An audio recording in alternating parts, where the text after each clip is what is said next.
Oh, wow. It looks like we've got all the speakers. Hopin have upgraded their tech. So the first conversation I want to bring this to is around learning. That's what a lot of everybody comes to. And Jasmine gave us 2 dosages today, if you weren't aware. We got a double doses of learning, and you're all teaching us some hugely valuable advice. The first question is really, what is your approach to learning to become an exceptionally successful SDR? Is that one straight to me?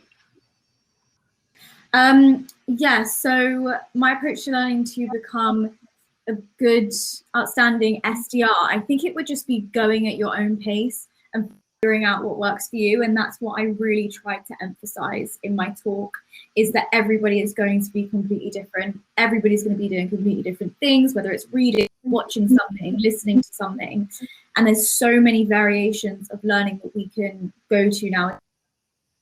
And what works for Bryan might not work for me, and what works for Jack might not work for Kevin. We're all completely different.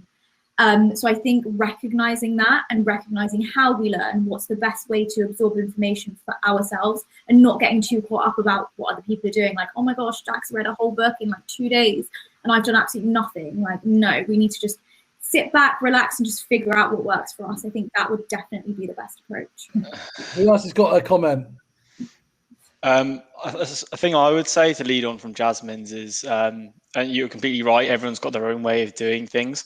And I think when you do find your own way, you've got to it's about making micro changes rather than trying to change all of your process at once. You can only make small changes to your prospecting daily, and trying to implement one thing and do it consistently across a 50 or 100 touch points to work out if it actually works is far better than you taking on 20 new things and trying them across 5 prospects. You're not going to see the results or understand if it does actually work for you.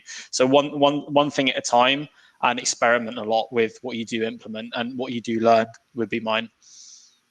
Yeah, definitely. And I think I also do want to, we're all probably prospecting to completely different ICPs. And when I attended a lot of the training at the start, everybody was, prospecting to retail, and my prospects were financial services. And I replicated some of these tips that people gave me, and they just did not work. So I was learning from them, and I was failing as well. And I was like, I just don't know what's going on here. And I think that's why it's so important to recognize that what you're doing might be different to someone else. So what works for them won't work for you. I love that. And I love this, one of the directions that we want to take sales confidence is having more vertical and ICP specific events. And that is, today's been inspirational because we've had Monika talking about different nationalities, cultures, language. We've had Gabby talking about Sam talking about different ICPs and, the different vertical targets. So on that note, can you just talk to your vertical, whoever you target, if that's a sales leader or if that's an IT leader or a CIO or a marketing manager, can you just speak about your target and what you find works best in that area, starting with, we'll go Bryan first and then we'll go back through the speakers. Yeah, I sell to IT leaders in the UK. They like information. They like direct. They don't like huge amount of words. It's like, hey, it's not hey, we do this. It's more of a, hey, these are the challenges I know you're having. Let's have a conversation. Not let's have a conversation. Can I have permission to talk to you about this? Our IT leaders, a lot of them feel like they know the space. They feel like they know the differences between the different clouds. And what I'll say is something that will surprise them, that will get them curious, and then I have permission to pitch. Jasmine? Yeah, so I would say I was obviously prospecting to the financial services industry, and they are very pragmatic people. So I tried video prospecting, I tried voice notes on LinkedIn, and it was just horrific. Like, I just didn't get any replies. No one was replying to me. I was getting aired left, right, and center, and it was just not great.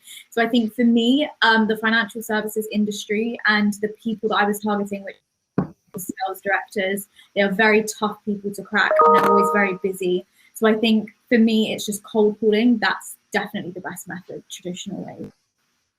Yeah, I think the specifics of our product we offer in Varicent is characteristic of it is that sometimes people are not aware that they are in pain, and they realize that they are in pain when they see the description of our product. So I would say that the most difficult barrier is to get their attention and then let them understand.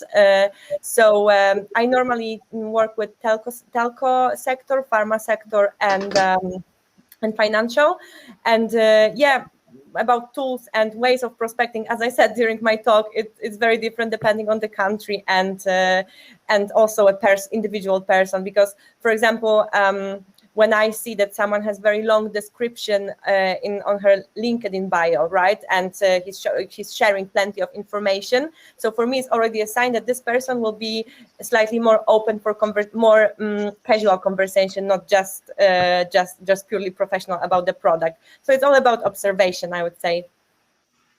Shall I go? I'll go. Jump in, Jack. Cool. So in my experience, and currently I can sell to anyone with a revenue facing role, be that sales, marketing, customer success, account management, across any industry, anyone that manages some form of revenue facing role. Now I found like the two most crucial things that have like really worked to break through the noise are doing things like video prospecting and LinkedIn voice notes. But doing those things doesn't matter when you can't hypothesize about the pain that you're trying to overcome. And sometimes it's not about just sending the like great potential LinkedIn connection with the video and then the connection request. It's like the system of, or the sequence of events that you're going to take the prospect down till they eventually convert through that. So normally you don't connect with people like on the second step in your sequence or cadence, right? Like 90% of B2B meetings are set after touch point 6. That's a cool stat for you. And most outbound cadences are set in 14 to 16. So it's like keeping that consistency of up to 14 touches when you are reaching out to these leaders and doing it like effectively across all of these channels that you can do. So that would be my tip. Gabby, over to you. There we go. Hey, I'm gonna plug SalesLoft for that one on your note, Jack, because doing a lot of touch points in a short space of time is much easier when you use that platform. So it's helped us out a lot. For our prospects, it's as Jack said, it's being very clear with the challenges you help them solve. Interestingly, I've for e-commerce professionals, what's really helped me to understand what they're working on is having a formula, and that formula is what they base their revenue on. For them, it's revenue equals the traffic to their website times the conversion rate and the average order value of their customers. And I just try and group them into customers who are working on one of those three things in the equation. That helps me understand what challenge they're likely to have and what I can prospect into. They also just love hearing about new videos or ways to optimize the process they're currently doing. So I always try and introduce a new thing they're not thinking about. That's going to help them get better results on top of what they're already doing. And that seems to be make them a lot more receptive to talking, is when I can appear a lot more consultative and offer them ideas and become an expert in the field. Nice one. Go to Kevin.